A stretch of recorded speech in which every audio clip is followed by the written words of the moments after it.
오늘 아침에 우리에게 주시는 하나님 말씀은 구약성경 예레미야서 25장 1절부터 11절까지 말씀입니다. 구약성경 1089페이지에 있는 예레미야 25장 1절부터 봉독을 하겠습니다.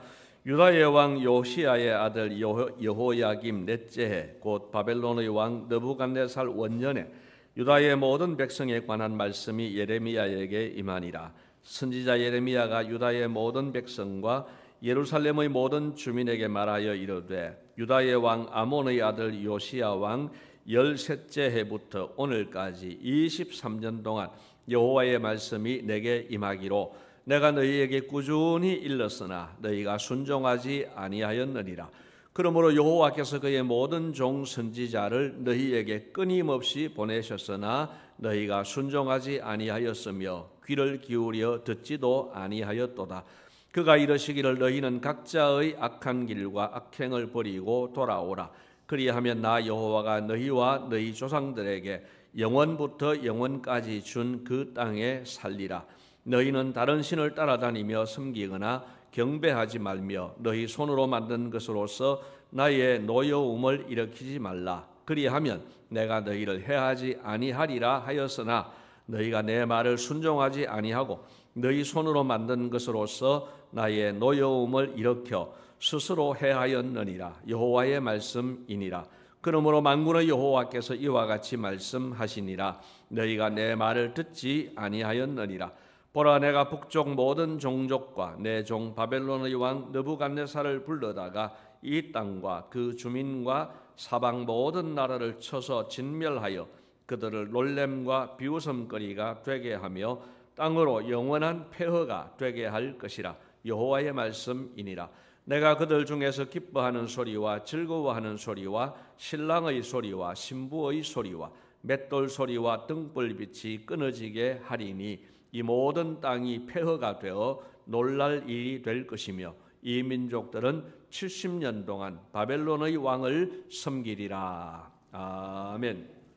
제가 지난 주간에는 고신총회에 며칠간 다녀왔습니다. 그리고 지지난 주간에는 주일을 포함해서 5박 6일 동안 세미나에 참석했습니다. 이번 세미나는 특별히 민박을 하면서 진행이 되었습니다. 저는 어느 장립 집사님과 권사님 부부 가정에서 민박을 했는데 집사님 가정에 갔더니만은 화장실이 딸린 안방을 쓰라고 그렇게 이야기를 했습니다. 아마 이쯤에서 딱 떠오르는 질문이 아니겠나 싶습니다. 아니, 주인이 그래 쓰라고 한다고 해서 썼습니까? 그런 질문이 나올 것 같아요. 저도 눈치도 있고 체면도 있지만 어떻게 안방을 쓰겠냐고. 그분들은 늘 해온 거니까 또 그 교회는 대부분 그렇게 한다고 그렇게 하던 대로 하라고 그렇게 해서 참 체면도 없이 그렇게 5박 6일을 안방을 쓰고 왔습니다. 그 세미나를 통해서 배운 것이 참 많고 또 받은 감동이 많이 큽니다마는 그 이야기는 나중에 또 하도록 하겠습니다. 제가 5박 6일 동안 세미나 참석하고 또 사흘간 총회를 참석했는데 그 기간에 얼마나 많은 말을 들었는지 모릅니다. 세미나의 강의도 말이고 예배의 설교도 말이지 않습니까? 또 조별 모임을 해도 결국 말입니다. 각자가 자기의 말을 하고 또 한 사람이 말을 할 때 다른 사람은 말을 듣습니다. 또 일반 세미나는 하루 강의가 끝나면 숙소에서 이제 쉬면 되는데 민박을 하다 보니까 밤 9시 반에 강의를 마치니까 집사님이 저를 태우러 오셨어요. 차 타고 가면서 또 말을 하지 않겠습니까? 그냥 입 닫고 가지는 않지요.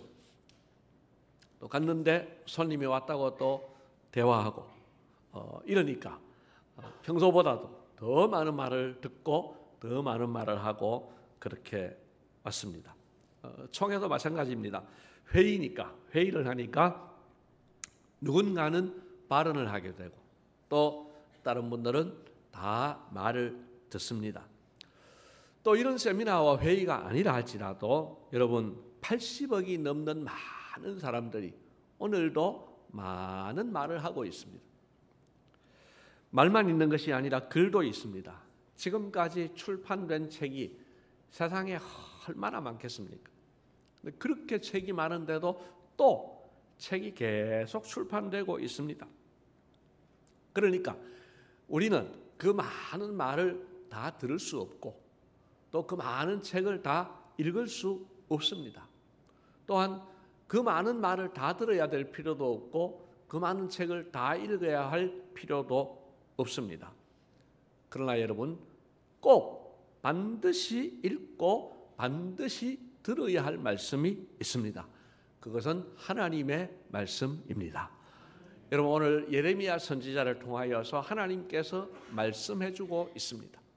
여러분 우리는 오늘 본문의 결론부터 말씀을 드리면 이 이스라엘 백성들은 그 하나님의 말씀을 안 들었습니다. 그런데 우리는 듣기를 소원합니다. 여러분 하나님 말씀을 듣고 순종하며 살아가시기를 주님의 이름으로 축복합니다. 그것이 우리가 사는 길입니다. 오늘 읽어드린 본문을 중심으로 선지자 예레미야가 전한 이 하나님 말씀을 두 가지로 나누어서 함께 묵상하고자 합니다. 첫째로 선지자는 지속적으로 하나님 말씀을 전했지만 유다 백성들은 끝까지 듣지 않았습니다. 여러분 3절 말씀을 보십시오. 3절 말씀 같이 읽겠습니다. 유다의 왕 아몬의 아들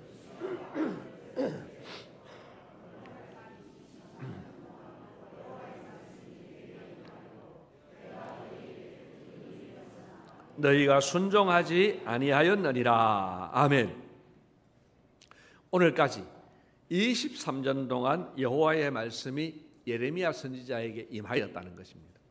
그래서 예레미야는 어떻게 했다는 겁니까? 하나님께 받은 말씀을 백성들에게 꾸준히 지속적으로 간절한 마음으로 울면서 전했습니다. 이 내용이 너무 심각하고 또 상황이 너무 절박하니까 예레미야는 아마 정도 많았던 것 같습니다. 그래서 많은 눈물을 흘렸던 사람입니다. 그래서 예레미야는 별명이 있습니다. 눈물의 선지자라는 별명이 있습니다. 그렇게 지속적으로 23년 동안 말씀을 전했는데 결론은 어떻습니까? 그 백성들은 끝까지 순종하지 않았다는 것입니다. 저는 이 3절 말씀을 저 입장에서 한번 생각을 해보았습니다. 두 가지 입장에 한번 서보았습니다. 하나는 예레미야 입장에 서보았습니다. 물론 저는 예레미야 선지자를 10분의 1도 100분의 1도 따라가지 못하는 사람인 것을 압니다. 그러나 그것을 감안하더라도 제가 만약에 지난 23년 동안 한 가지 주제로 계속 울면서 그렇게 말씀을 선포했는데도 교인들이 순종하지 않았다면 얼마나 속상했을까? 또한 얼마나 낙심이 되었을까? 무력감을 얼마나 많이 느꼈을까? 그런 생각이 들었습니다. 또 듣는 입장에서도 생각해 보았습니다. 예레미야를 통해 주시는 하나님 말씀을 듣는 제 입장에서 나는 하나님 말씀에 순종하고 있는가 하는 것입니다. 목사로서 충분할 만큼 말씀을 묵상하고 기도 생활을 제대로 하며 삶에도 본이 되며 또 무엇보다도 교인을 깊고 넓게 사랑해야 되고 거룩의 삶을 살아야 했는데 23년이 아니라 그 이상의 기간 목회를 하면서도 여전히 부족한 모습을 보게 됩니다. 이번에 세미나를 참석하고 우리의 셀 모임에 해당되는 목장 모임을 참관하면서 전에 참관했습니다. 그거 배우러 갔으니까. 그래서 이제 목사는 옆에서 그냥 참관하고 그분들은 손님 없는 것처럼 생각하고 평상시처럼 이제 목장 모임을 하는데 제가 참 많은 충격을 받았습니다. 그 하나는 그분들의 섬김이 너무 몸에 배어 있더라는 거예요. 여러분 안방을 손님에게 내어주는 것은 쉬운 일이 아니지 않습니까? 그 전에 얼마나 많은 청소를 했겠습니까?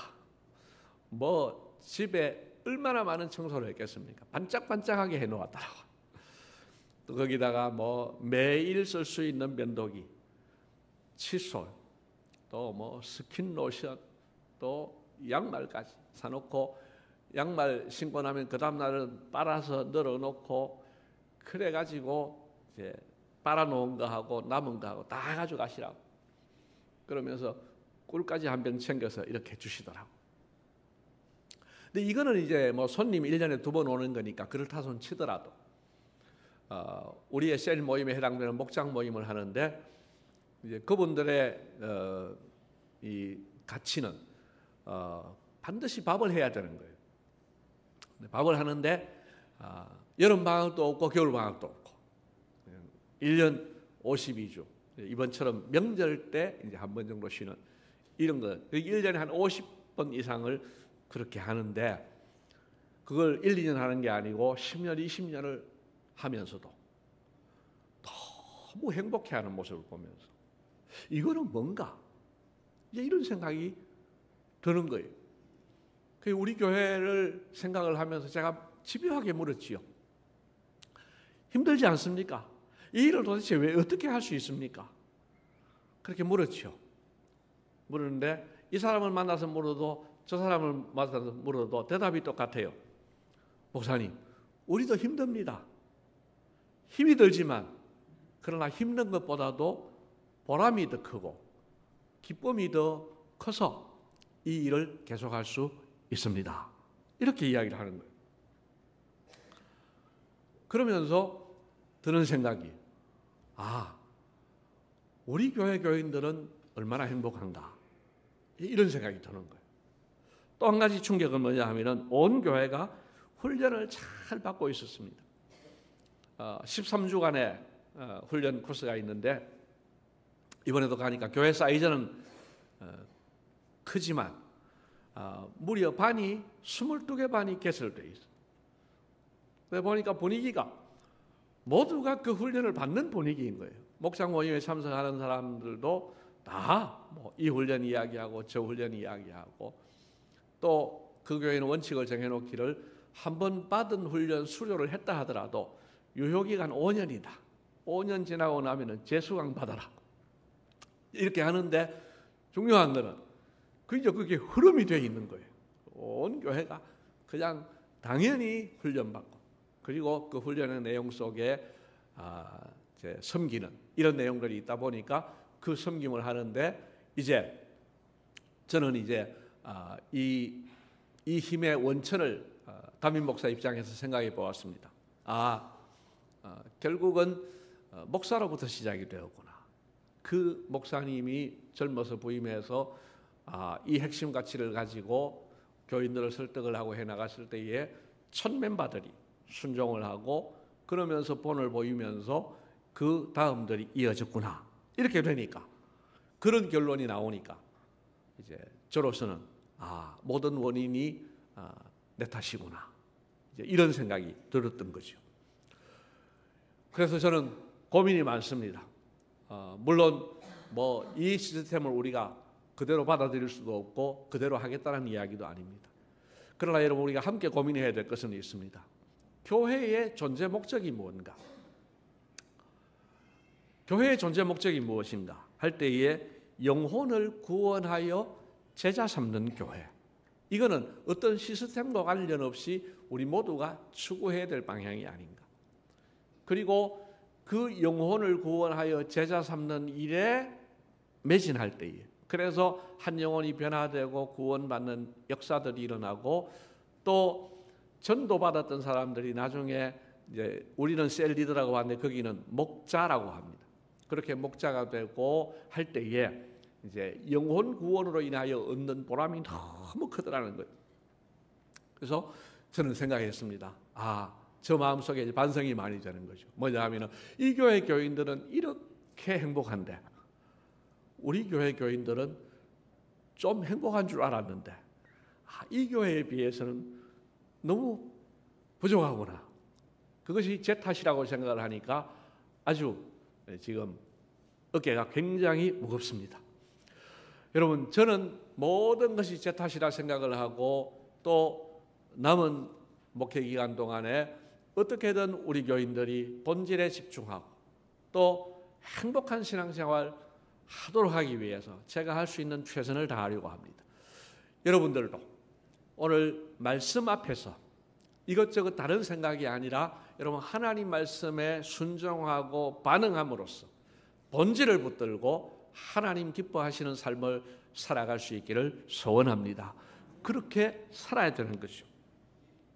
여러분, 우리는 오늘 본문에서 만나는 이스라엘 백성들의 모습을 한심하게 바라보지는 않습니까? 남의 일처럼 말이죠. 그런데 곰곰이 생각해 보면 우리도 이들과 비슷하다는 사실을 깨닫게 됩니다.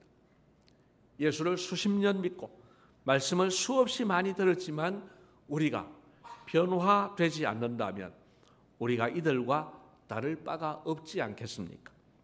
우리는 스스로를 죄인으로 생각하지 않는 경향이 있습니다. 많은 사람들의 많은 문제를 이야기하면서 자신에 대해서는 관로 밖으로 생각하고 예외적인 사람으로 생각하는 경향이 있습니다. 말씀을 들으면서도 나는 잘하고 있어. 나는 잘하고 있는데 다른 사람이 문제야. 여러분, 이러고 있으면 우리의 영혼은 지금 병들어 있는 겁니다.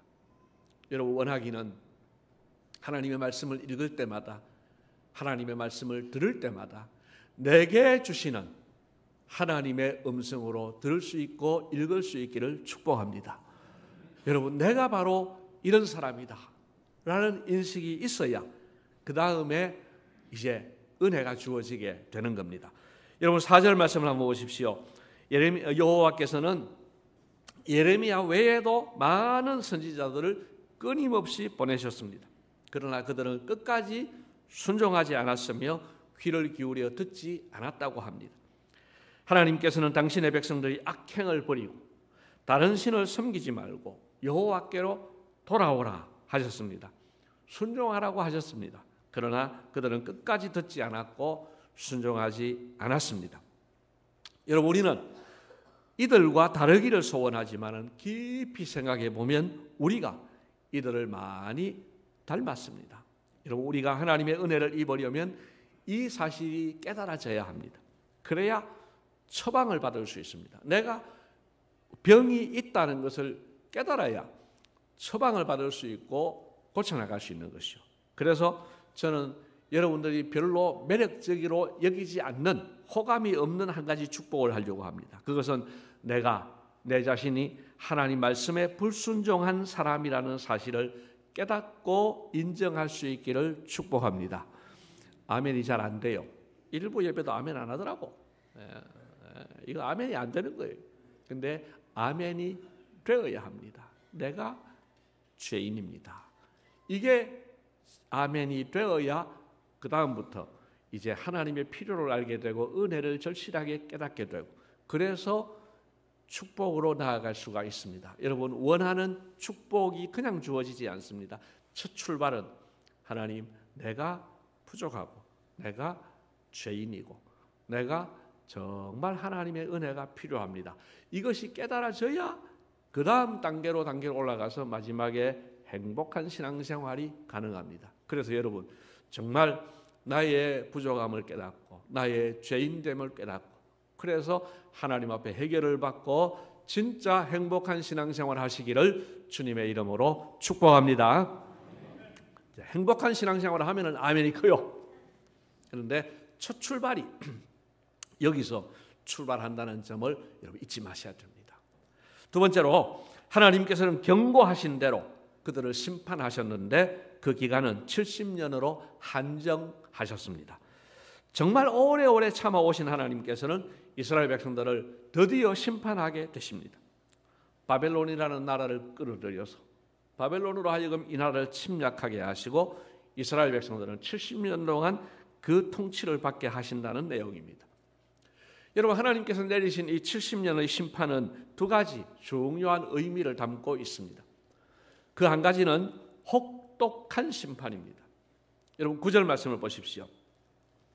느부갓네살을 하나님이 불러다가 이 사방 모든 나라를 쳐서 진멸하신다고 했습니다.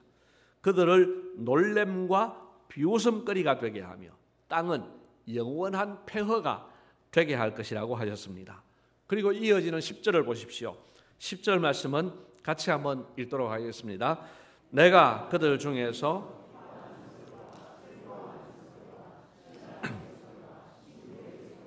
맷돌 소리와 등불빛이 끊어지게 하리니. 아멘. 여러분, 이 말씀의 뜻이 무엇입니까? 모든 일상생활이 스톱하는 거예요. 올 스톱하는 거예요. 기쁨이 없는 거예요. 즐거움이 없는 거예요. 여러분, 심각한 중병에 걸려 보신 분이거나 또는 내 문제가 정말 심각하고 내가 비참하게 된 상황을 경험해 보신 분은 이 감정을 아십니다. 그거 뭐냐 하면요, 나는 정말 죽겠는데 다른 사람들이 기뻐하고 즐거워하면요, 어떻습니까? 전혀 기쁘지 않아요. 즐겁지 않아요. 뿐만 아니라 화가 나요. 여러분, 배가 아파서 화가 나는 게 아니에요. 여러분, 나는 죽겠는데 세상이 너무 잘 돌아가면은요, 화가 나는 거예요. 나는 뭐야? 나는 이렇게 힘들어 죽겠는데 왜 이렇게 세상이 아무 일 없다는 듯이 돌아가? 여러분, 이 느낌을 느낀 사람은 인생을 조금 아는 겁니다. 그 말이 무슨 말인지도 모르겠다 하는 분은 지금까지 참 편하게 살아오신 겁니다. 여러분, 하나님의 심판은 정말 무섭습니다. 기간을 보십시오. 70년입니다. 이 당시는 70년, 평균 수명이 70이 안 될 때입니다. 한 사람의 인생은 거기서 끝이 나는 거예요. 여러분, 이런 혹독한 심판을 하나님이 경고하셨는데, 여러분, 이 하나님의 경고는 협박이 아닙니다. 그냥 해보는 소리가 아니고 반드시 이루어집니다. 그래서 여러분, 하나님 말씀은 농담처럼 가볍게 들을 것이 아닙니다. 어떻게 들어야 됩니까? 불치병 환자가 어디 가도 고칠 수 없다고 하는데, 죽는다고 하는데, 한 사람 유일하게 사는 길을 가르쳐주는 의사가 있을 때, 그 의사가 처방을 내려줄 때 그것을 경청하는 환자의 심정으로, 이 말을 들어야 내가 산다고 하는 그런 마음으로 하나님의 말씀을 경청할 수 있기를 축복합니다. 거기에 사는 길이 있습니다. 또 한 가지 중요한 의미는 무엇입니까? 70년이 지나면 회복시켜 주신다는 사실입니다. 여러분, 나라를 잃은 민족이 다시 나라를 되찾는 것은 정말 어려운 일입니다. 여러분, 지금도 나라를 되찾지 못한 민족이 많이 있습니다. 티벳이라는 나라가 있었습니다. 잘 아시는 나라이지 않습니까? 그런데 그 티벳이 지금은 나라는 없어졌습니다. 중국에 속해 있습니다. 중국의 지배를 받고 있는 거죠. 안타까운 일입니다. 여러분, 우리나라도 78년 전에 독립을 했습니다만, 만약에 우리가 지금도 일본의 지배하에 있다고 하면 우리의 인생이 어떨 것 같습니까? 얼마나 비참하겠습니까? 여러분, 우리나라의 독립을 위해 몸바쳐 싸우신 분들의 노력과 헌신은 정말 감사한 일입니다. 그러나 그 독립운동으로 독립을 이룬다는 것은 불가능했습니다. 잘 아시는 대로 2차 대전에서 일본이 패전함으로써 우리에게 해방과 독립이 주어진 겁니다. 여러분, 오늘 본문의 이스라엘 백성들은 일제 치하의 우리나라보다도 더 약한 민족이었습니다. 그들에게는 아무런 힘도 없었습니다. 그런 민족이 힘이 없어서 망한 나라를 잃고 70년 세월이 흐른 후에 해방과 독립을 이룬다는 것은, 이거는 불가능한 일이죠. 그런데 하나님은 그 약속을 주신 겁니다. 너희 힘으로 하는 것이 아니라 내가 독립시켜 주겠다고 하신 것입니다. 무슨 이야기입니까? 하나님께서 그 백성을 여전히 사랑하신다는 것입니다. 너무 많은 잘못을 범했기 때문에 혹독한 심판을 가하지만 그것은 아주 멸망시키기 위한 목적이 아니라는 겁니다. 그것은 자녀를 사랑하는 아버지가 잘못한 아들이 잘 되도록 내리는 징계라는 것입니다. 말하자면 살리기 위해 수술을 하는 것과 같다는 것입니다. 그래서 70년 심판의 결론은 복음이 되는 것입니다. 복된 소식이 되는 것입니다. 여러분, 하나님께서 우리가 잘못했다고 하나님께서 주시는 벌은 그 성격이 우리를 망하게 하는 성격이 아니라 우리를 살리기 위한 징계라는 사실을 기억하시기를 바랍니다. 그래서 우리에게는 늘 소망이 있는 겁니다. 사랑하는 성도 여러분, 우리에게는 고민이 많습니다. 오늘 이렇게 교회당에서 예배를 드릴 때에는 그냥 아무 걱정이 없는 것처럼 그렇게 보이지만, 또 저도 여러분이 보기에 얼마나 편안해 보입니까? 여러분, 그렇지만 우리 모두에게는 고민이 얼마나 많은지 모릅니다. 해결돼야 할 일이 많고 반드시 해결해야만 하는 일도 많습니다. 그리고 각 사안들마다 생각들이 다 다릅니다. 여러분, 몇 명 안 되는 가족도 보십시오. 가족 간에 늘 의견이 맞습니까? 가족까지 넓히지 않더라도 그냥 연애 결혼해서 사랑한다고 해서 결혼한 부부도 여러분 얼마나 의견의 차이가 많이 납니까? 그런데 여러분, 많지는 않지만 이 교회가, 교인들이 가지고 있는 생각이 얼마나 다르겠습니까? 나라는 또 얼마나 생각이 다르겠습니까? 여러분, 우리에게 가정에서나 교회에서나 해결돼야 될 문제들이 많이 있습니다. 머리가 아픕니다. 그러나 여러분, 가장 중요한 가치가 있습니다. 잘 들으십시오. 우리가 정말 집중해야 할 가장 중요한 가치는 뭐냐? 내가 하나님 보시기에 어떤 사람인가 질문하고, 내가 하나님 마음에 합한 사람 되는 것, 이것이 최고 가치인 줄로 믿습니다. 여러분, 아무리 인생을 화려하게 살아도, 다른 사람들 다 박수치는 인생을 살았다 할지라도 하나님께서 너 아니야 하시면 우리는 실패한 인생입니다. 반대로 다른 사람이 좀 인정을 안 하더라도 하나님께서 인정하시면 제대로 된 인생이 되는 겁니다. 여러분, 이 시간에 진단해 보시기를 바랍니다. 그리고 이 시간 이후로도 순간순간 나를 진단해 보아야 합니다. 그래서 하나님께 인정받는 사람이 되어야 합니다. 그런데 기준이 있습니다. 자의적으로 해석할 일이 아닙니다. 예수님께서 분명한 두 가지 기준을 주셨습니다. 무엇입니까? 하나님을 사랑하되 마음을 다하고 목숨을 다하고 뜻을 다하여 사랑하라. 그리고 이웃을 사랑하되 내 자신같이 사랑하라. 이 기준으로 상대평가할 것이 아니고 하나님 앞에서 절대평가를 통해서 나는 얼마나 하나님을 더 사랑하고 있는가, 나는 얼마나 이웃을 내 몸처럼 사랑하고 있는가, 이 기준을 가지고 진단하면서 하루하루 우리는 진보해 나가야 될 것입니다. 여러분, 우리는 본문의 이스라엘 백성들처럼 되지 말아야 하겠습니다. 부디 우리는 우리에게 주시는 하나님의 말씀, 성경 말씀을 잘 듣고 순종해서 하나님 주시는 복을 마음껏 받아 누리시기를 주님의 이름으로 축복합니다. 고맙습니다. 주님, 오늘도 우리에게 말씀해 주셨습니다. 하나님, 이 말씀을 흘려 듣지 않게 하시고 하나님, 이 말씀을 새겨 듣게 하여 주옵소서. 순종함으로써 하나님 주시는 복을 마음껏 받아 누리게 하여 주시옵소서. 감사하옵고 예수님 이름으로 기도드리옵나이다. 아멘.